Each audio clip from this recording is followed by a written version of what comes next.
The 1960 Chevrolets and Corvairs are really going fast at your Chevrolet dealers. What's it like to drive the exciting 65 Corvair? Ask any girl who owns one.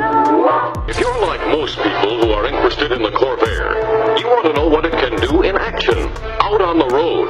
Chevrolet's new breed of cat for 65, the all-new Corvair. The 1965 Chevrolet Corvair Corsa was a car that stood out from the crowd. It was daring, forward-thinking, and a testament to American engineering pushing the limits. But its story is a mix of success and controversy, a car ahead of its time that also found itself at the heart of one of the most infamous safety debates in automotive history. To really understand the importance of the 1965 Corvair Corsa, we have to go back to its beginnings, looking at its groundbreaking design, its role in motorsports, and the controversy that ultimately shaped its reputation. By the late 1950s, the American car market was changing. The post-war economic boom had fueled a love for big, flashy cars with powerful V8 engines and lots of chrome. Speed and style were everything. But as time passed, foreign automakers started making serious inroads in the U.S. market. Volkswagen, in particular, disrupted the industry with the Beetle, an affordable, compact, and highly efficient car that went against everything American automakers were known for. General Motors, one of the biggest names in the business, saw the shift coming. They knew they had to adapt, and fast. And so, the Corvair was born. Unlike anything else coming out of American factories at the time, it featured a rear-mounted, air-cooled flat-six engine, a bold break from the traditional front-engine, rear-wheel drive setup that had dominated the industry for decades. This new design promised better weight distribution, a lower center of gravity, and, in theory, improved handling. Chevrolet engineers saw the Corvair as more than just a response to the flood of European imports. They wanted it to be a statement, a car that would redefine American automotive engineering. When the Corvair hit the streets in 1959 for the 1960 model year, it was truly one of a kind. Its unibody construction made it lighter and more efficient, and without a front-mounted engine, there was extra space for passengers. The independent suspension, though unconventional, was meant to deliver a smoother ride. It was Chevrolet's way of proving that American automakers could be just as innovative as their European rivals. But not everyone was convinced. Early Corvair models, especially those from 1960 to 1963, quickly gained a reputation for unpredictable handling. The swing-axle suspension, borrowed from designs used in the Volkswagen Beetle and Porsche 356, gave the car a tendency to behave erratically, particularly in sharp turns or sudden maneuvers. With the engine sitting in the rear, drivers unfamiliar with the setup could easily lose control, especially if they didn't keep the right tire pressure, something Chevrolet failed to stress to buyers.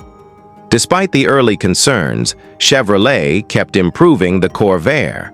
By 1965, they rolled out the second generation, which included the Corvair Corsa, a high-performance model built for true enthusiasts.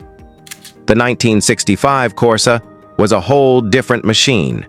It fixed many of the problems that had plagued earlier models, most notably with an all-new fully independent rear suspension, similar to the one used in the Chevrolet Corvette.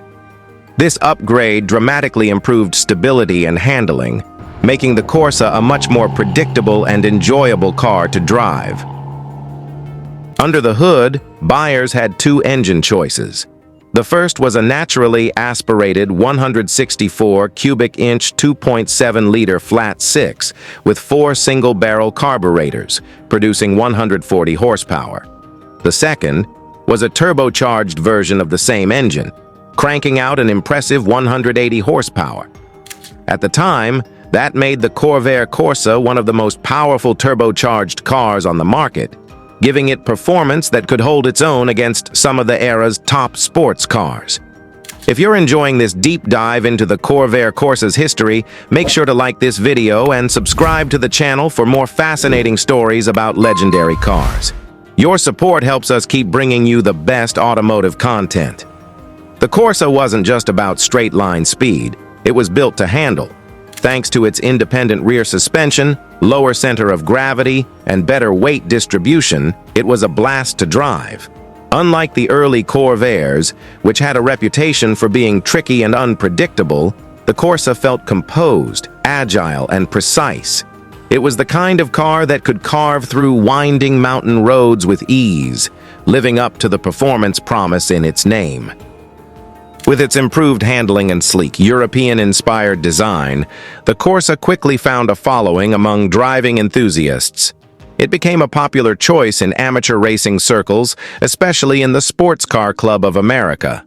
For drivers who wanted something different from the typical V8-powered muscle cars of the time, the Corsa offered a refreshing alternative. It didn't have the brute power of a big block engine, but it delivered an engaging, responsive, and refined driving experience.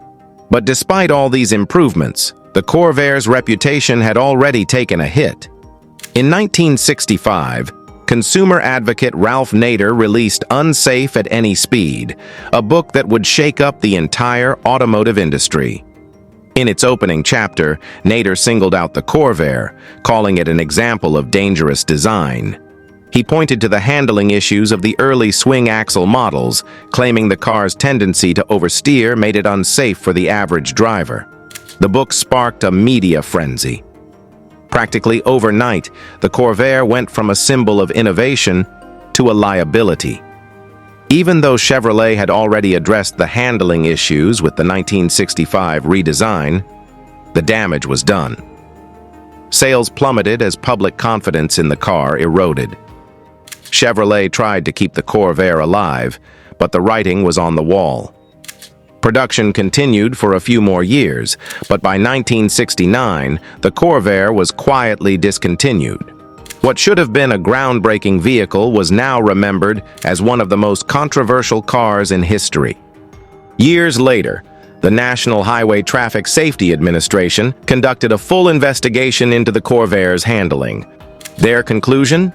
The Corvair was no more dangerous than any other car of its time. But by the time the report came out in 1972, it didn't matter. The damage to the Corvair's reputation was irreversible. Despite its rocky past, the 1965 Corvair Corsa has since earned recognition for what it truly was, a bold and innovative car that challenged the norm. Enthusiasts and collectors now appreciate its unique engineering, its influence on automotive design, and even its role in shaping modern safety standards. Today, surviving Corvair Corsas are highly sought after by collectors and restorers. Their rarity and distinctive character make them a prized piece of automotive history. For those who own one, the Corsa is more than just a car. It's a reminder of what happens when innovation collides with controversy. Looking back, the Corvair Corsa was truly ahead of its time. It was a car that broke the mold, challenged the norms, and redefined what an American car could be. While its legacy is often clouded by controversy, it remains a symbol of Chevrolet's willingness to take bold risks. The Corvair Corsa may not have been the commercial success Chevrolet had envisioned, but it left behind a legacy that still captivates automotive enthusiasts today. Its story is a reminder that groundbreaking ideas aren't always immediately embraced. Sometimes it takes years, long after the last car has left the factory, for innovation to get the recognition it deserves. The 1965 Chevrolet Corvair Corsa remains one of the most intriguing cars in automotive history. It pushed boundaries, defied conventional engineering, and left behind a legacy filled with both innovation and controversy. Though its production run was short, its influence on the industry and car culture still lingers. Today, enthusiasts and collectors celebrate the Corsa as a symbol of bold experimentation. Whether you see it as an underrated masterpiece or a cautionary tale, one thing is certain: the Corvair Corsa won't be forgotten. If you enjoyed this deep dive, don't forget to subscribe for more automotive stories.